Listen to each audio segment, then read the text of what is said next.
Tragic, devastating wildfires here on Maui nearly a year ago raised awareness about the threat of fires here in Hawaii. As you will hear from our speakers shortly, Hawaii no longer has established wildfire seasons. They can spark any time of the year. Before we hear from them, we have a special presentation. Governor Josh Green and his team certainly appreciate the need to make sure we all do our parts to reduce the threat of wildfires to our communities, our homes, and our families. So much so, the governor has issued a proclamation proclaiming the launch of this year's Wildfire Drought Lookout campaign in the month of June as Wildfire Drought Lookout. To present the proclamation to Elizabeth Pickett from the Hawaii Wildfire Management Organization and Michael Walker from the DLNR Division of Forestry and Wildlife is Scott Fretz, Maui Branch Manager for the DLNR Division of Forestry and Wildlife. Scott?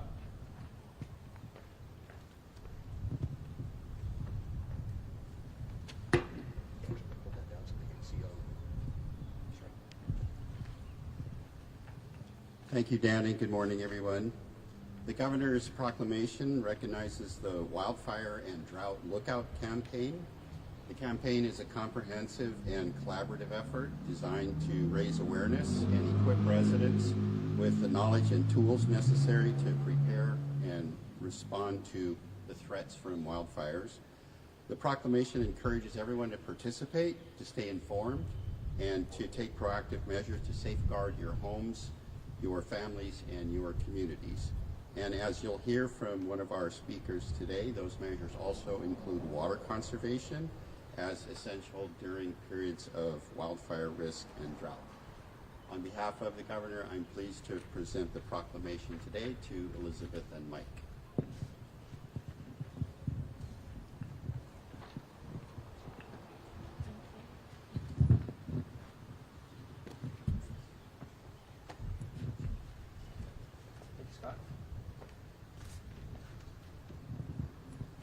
Thank you, Scott, Elizabeth, and Mike. Now on to our speakers. First off will be Derek Rowe from the National Weather Service, followed by Jeffrey Giesis from the Maui Fire Department. Next will be Mike Walker, who you just saw, then James Kimo Landgraf from the Maui Department of Water Supply, finally Elizabeth Pickett from the Hawaii Wildfire Management Organization. And we'd ask both here in person and online that you hold your questions until all 5 speakers have made their brief opening remarks. Derek Rowe. Hey, good morning, everyone. Well, those hot summer months are coming pretty fast, and with it brings an increased threat of wildfires. Now, much of the state received above normal rainfall in parts of April and in May, but that didn't happen across the entire island chain. So parts of Maui and the Big Island have remained in drought, and as we move over the next few months into the summertime, drier conditions are predicted across the entire state. Because of that, the drought that's in place on Maui and the Big Island will likely worsen, and the drought will expand to all Hawaiian Islands.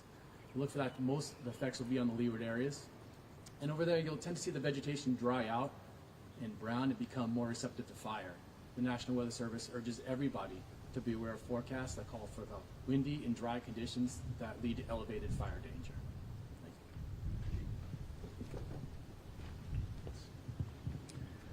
Yes, good morning, everybody. My name is Jeff Giese. I'm Assistant Fire Chief in charge of support services for the Maui Fire Department.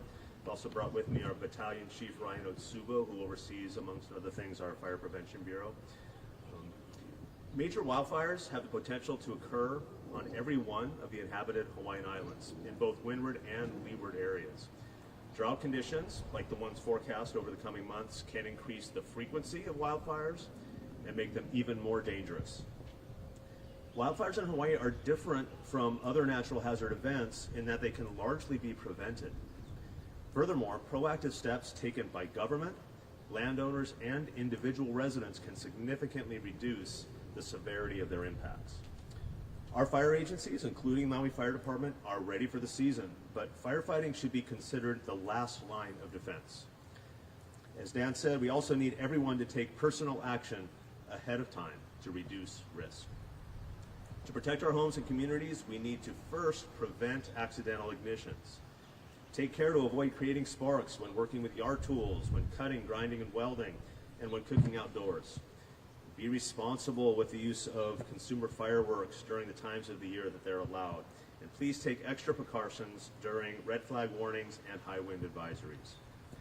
Second, we can reduce fire's ability to spread across landscapes and impact homes by managing vegetation and keeping our properties clear of potentially flammable items that can ignite structures. We ask that you follow these and other fire safety tips that Elizabeth will share shortly to keep your ohana, your home, and our community safe. Thank you very much.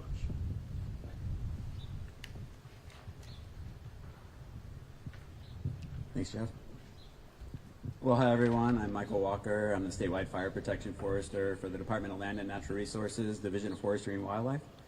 And as Derek had mentioned, while the western half of the state has received ample rainfall over the last month and is experiencing a green up of the vegetation, parts of South Maui and western Hawaii Island are already in severe drought conditions.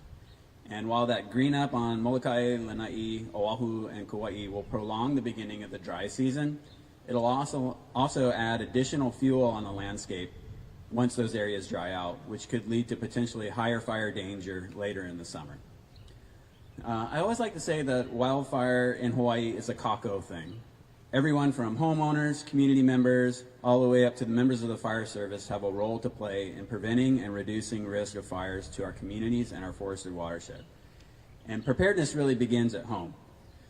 As Chief Jeff said, you need to really create defensible space around your home by keeping your grass short and your bushes trimmed and your trees trimmed.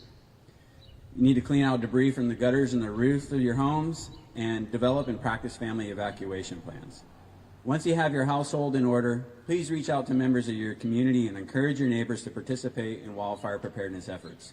And if you're on social media, you can use the hashtag Wildfire Drought LOOKOUT to share these tips with folks.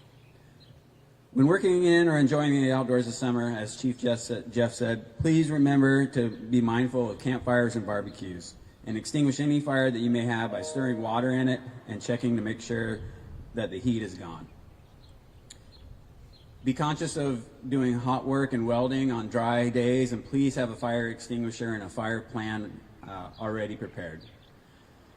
Please don't park your vehicles on grassy areas, and if you're going to celebrate July 4th this year, please do it at a public firework display instead of using your own personal fireworks. Let's all do our part to protect our homes and communities from the dangers of wildfire. Thank you. Kimo? Thank you. Thank you. Good morning, everyone. Kimo Langa, the Deputy Department of Water Supply, Maui. So we are starting to see some moderate drought in South Maui, and upcountry, our reservoir levels have dropped slightly. For upcountry and West Maui, we're still in a stage 1 water shortage. So these systems are extra vulnerable in West Maui and upcountry because we rely on the surface water to produce the potable water. So the lack of rainfall kind of, it gives us less water to use. The drought season does put a strain on our water supply, and dry weather also tends to increase water use. So now is the time for all of us to be extra mindful of our water use throughout the county. This week, the Department of Water Supply is kicking off our Don't Waste the Drop summer campaign. So you will see conservation messaging in the news, on radio, and other media. We're asking our visitors to be mindful of their water use through advertising at the airport kiosks, and we are asking residents and businesses to reduce outdoor irrigation, check and fix leaks, and take advantage of a free low-flow fixture and free low-flow toilet programs.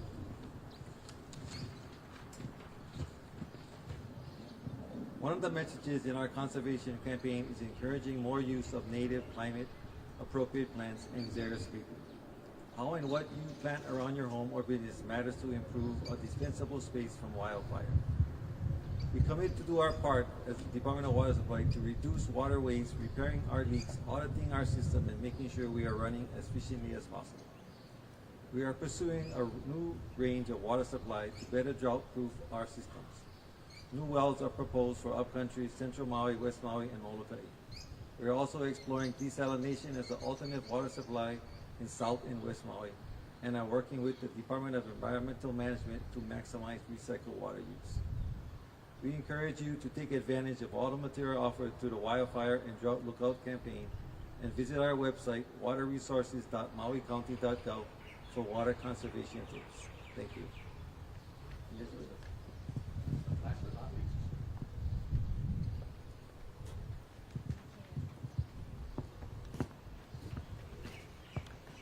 Good morning, everyone. The Wildfire and Drought Lookout campaign is important in that it provides baseline information on wildfire trends and patterns, on drought, and on the actions you can take to be prepared for both of those. Wildfire risk is a system of factors that require lots of different actions and lots of different types of sectors and people to be involved, and there is a role for everyone, and we all need to be doing our part. I'm going to reiterate some of what my colleagues already shared, which is that most fires are caused by human activities, and we all need to be really careful not to be the cause of wildfire ignitions. So again, like Mike Walker at Forestry and Wildlife and Chief Jeff from Maui Fire Department said, please don't be the cause of any fires. Don't drive or idle on dry grass. Don't use equipment that can spark, especially when it is windy and dry. And please put your barbecues and campfires out cold. We also have to think about how fire can only spread where there is fuel, and that's why vegetation management is really important. So keep your grass short, keep your trees limbed up, remove any dead or dying vegetation from your yard. Think about where embers might land and make sure that nothing is there for those embers to ignite. And so that means thinking through things like leaf piles that might be gathering up, because wherever the wind can make a pile of leaves, it can also send an ember to then ignite that. So you really want to do good housekeeping all around your yard. And on that note, we want to make sure all your families are prepared for evacuation. So make and practice an evacuation plan, and also have your go bag ready all year long, somewhere convenient, and ready to go and leave early in case of an evacuation. And then finally, there's so much we can do individually and with our families, but also collectively. There is a community neighborhood risk reduction program called Firewise Communities, and we encourage you to learn more about that. We are here to help you and your neighbors get prepared beyond your home and yard for whole neighborhood readiness and community preparedness. So please check that out. It's on the same website as the Wildfire and Drought Lookout campaign materials will be online. And I just want to say that dozens of agencies and community groups and partners have joined in this effort. We've been doing this Wildfire and Drought Lookout campaign since 2016, and never before has there been so much interest and so much opportunity to take action and get prepared. So please check out the webpage, and this webpage is for media, for the public, for you, your family, your community, to learn what you can do to prepare yourselves for wildfire and drought, and also to learn more about water conservation. So thank you for learning more. Thank you for being a part of the team of all of us together taking action. Thank you. Thank you, Elizabeth. Great information, a lot to unpack there. So if you could direct questions to the speakers as much as you can, and they'll come up and answer any questions. Chelsea. Yeah, the question is for both DLNR and the fire department. Is backburning recommended for the fire department? And for the fire department, do you folks do that? And if not, why not? Mike, you want to take that?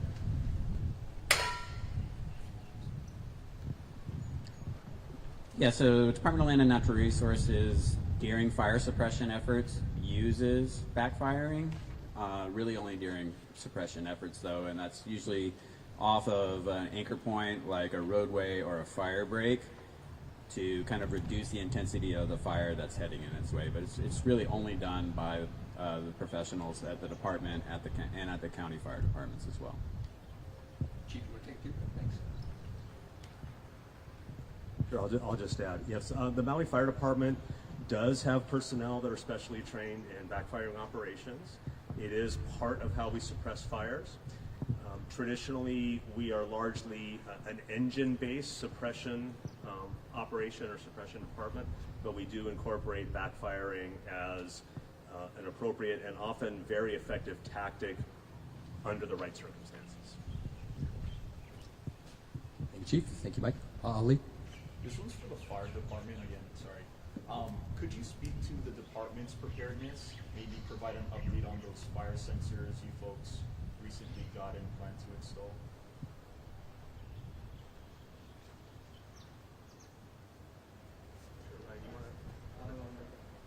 Okay. Sure. So the question concerns the department's preparedness with an emphasis on the fire sensors. Yeah. So we have begun experimenting with the N5 sensors. That's a program that we've been engaged in with the U.S. Fire Administration, and we were generously donated some of those fire sensors. Early experimentation during our wildfire training has shown that they have potential to actually detect fires early, which is what they're all about, right? So that's one prong, if you will, of a multi-prong array of prevention efforts is that N5 sensor program. I mentioned wildfire training that we just engaged in. Usually we do this in the spring ahead of the summer where our wildfire risk is highest. So we were engaged in live fire training. You may have seen some press releases about that because we like to make sure everybody knows that's training and nothing to be especially concerned about. We've been engaging in all sorts of additional preparedness efforts. We've been working on fire code amendments. We've been working very closely with the Hawaii Wildfire Management Organization on various programs to identify high-risk areas and work with landowners on vegetation management. In addition to our ongoing efforts, our greatly expanded budget proposal for fiscal year 25, which includes 29 new firefighting positions and additional resources that can be brought to bear on brush fires should they occur. Richard? Can you remind us what specific areas of Hawaii are most at risk for wildfires? I know it was touched on, but I just want to make sure. Mike, you want to take that? And I'm watching anyone online. If you have a question, just raise your hand and we'll come to you next. For the most part, it's really all the leeward sides of each island. However, there's some exceptions to that too. You could say that the entire island of Lanai has increased fire danger because it sits in the lee of Maui, and so it doesn't receive a whole lot of precipitation that, say, windward West Maui does. And then there's also some parts of like windward Kauai that dry out a lot during the summertime, and they have a lot of high incidence of fire activity over there, so that Moloa'a area tends to burn a lot.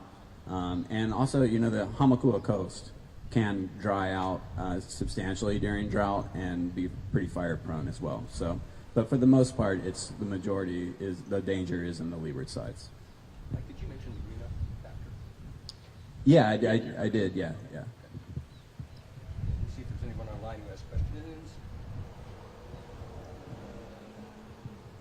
Okay, any online questions, folks? Okay, looks like Pacific Media Group has a question. If you'd unmute yourself, and I'll put the microphone up here so we can hear it. Yes, if you can hear me? Yes. Okay. I'm wondering, what is the status of the N5 sensors? Are they installed and integrated with the fire department communications? And who gets those notifications? Okay, stand by. We're looking. I don't know if we can answer that right now, so we may have to have you follow up on that. Chief, any idea?